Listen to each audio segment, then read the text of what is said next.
Okay, so this cause of the Civil War writing quiz is a to what extent question, and it starts with uh, the sectionalism. Starts with a statement, as many of them do. Sectionalism, not slavery,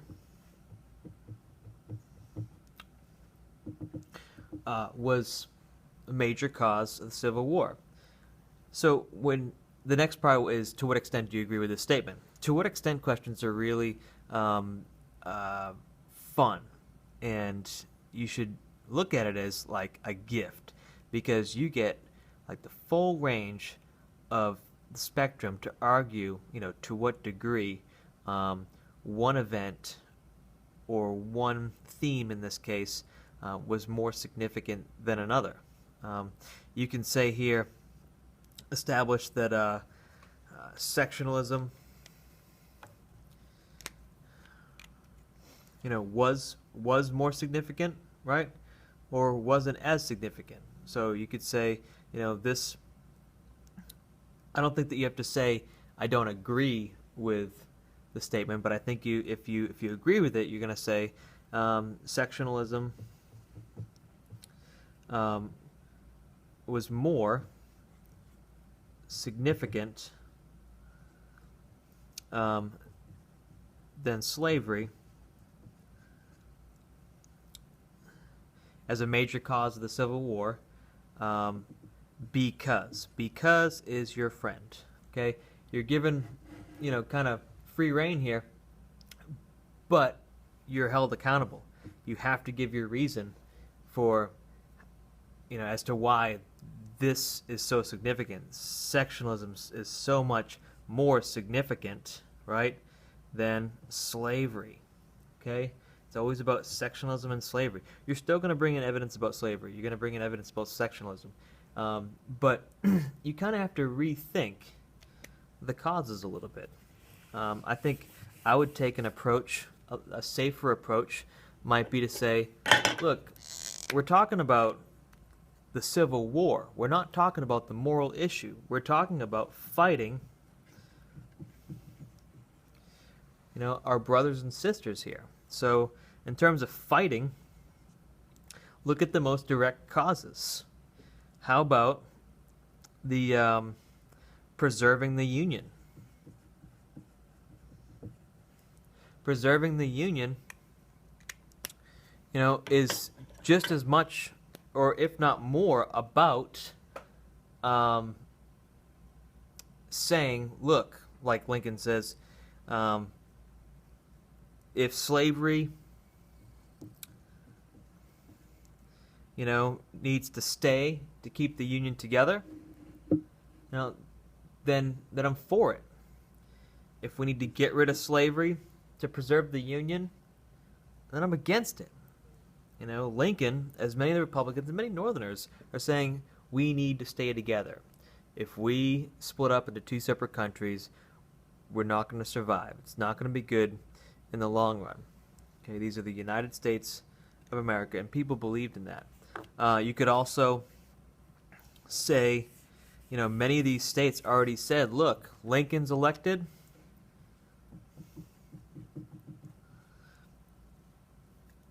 We're seceding, right? We're going to secede. I don't think people seceded just because of slavery. I don't think South Carolina said, yeah, we can't do this. We're done. Think about taxes, right? You got the nullification crisis with the tariffs. You have all this other evidence that says it's sectionalism. Let's just talk about geography. Okay, we have different climate, right? Different land. What about it's the North, the South, and the West, and this is the land we're talking about. This is the battleground, right? I think a lot of Northerners are actually willing to say, you can have slavery in the South, but we're not doing slavery in the West. And not all of them made it a moral issue. Some of the people took it back to the 3/5 compromise, apportionment, direct taxes. Okay, if slavery is gonna persist, too much of the population that's consuming raw materials and products are not going to be taxed, right? And there's this other compromise too. Like, you also want to have the southern states don't necessarily want to have the free states having more political power, right? So basically, the southern states are saying this is affecting our way of life, in terms of politics, in terms of economics, right? And throw the whole laundry list of stuff in there for your evidence. This is not to say that you cannot argue that this statement is incorrect. You can say, no, slavery underlied all of these issues. If it weren't for slavery, this would have never happened.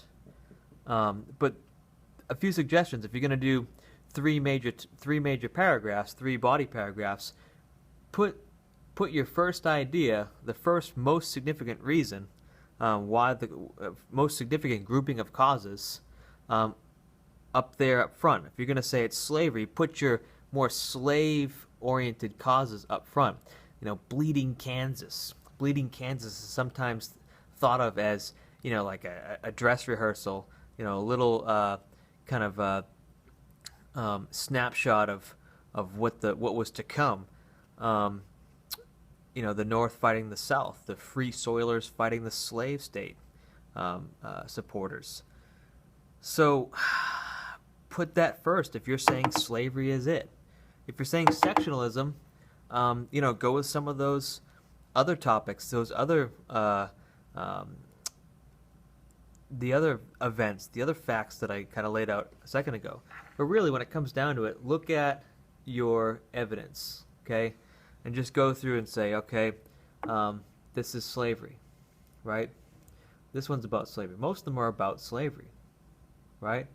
But at some point, it becomes about personal rights. It comes about politics, okay? Slavery, right?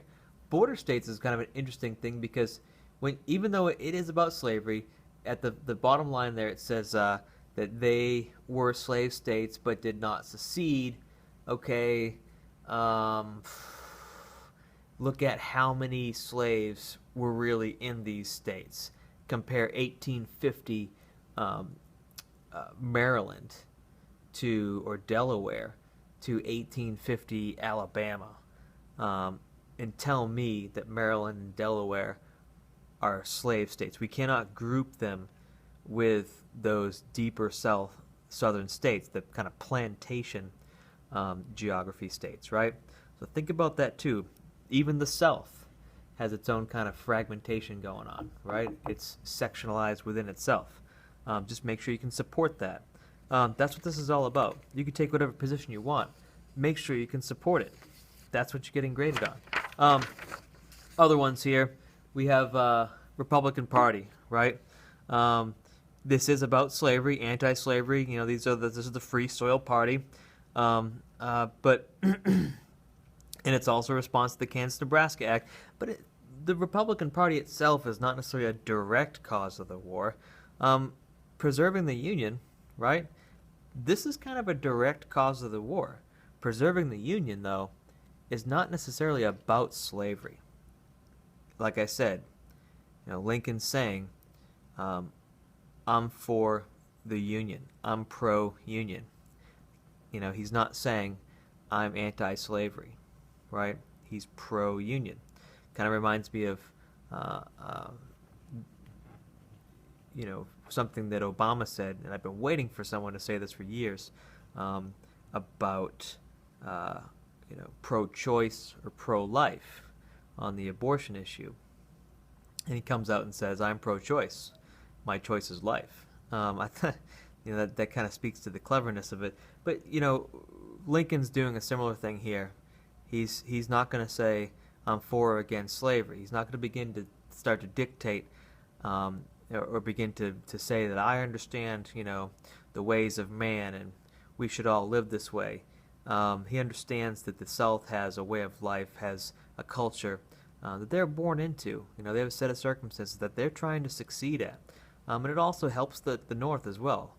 But we also have a country that's founded on values. So this is a pickle. This is the biggest pickle we've ever been in. Even after fighting the war, 600,000 dead. It takes 100 more years before this issue gains a major voice in the 1960s. So it just speaks to the issue, the whole moral issue, right? You cannot fix a moral issue by fighting a war. You're just going to change economics and you're going to change some politics, right? To change society, it takes so much more than bloodshed. Ask Martin Luther King.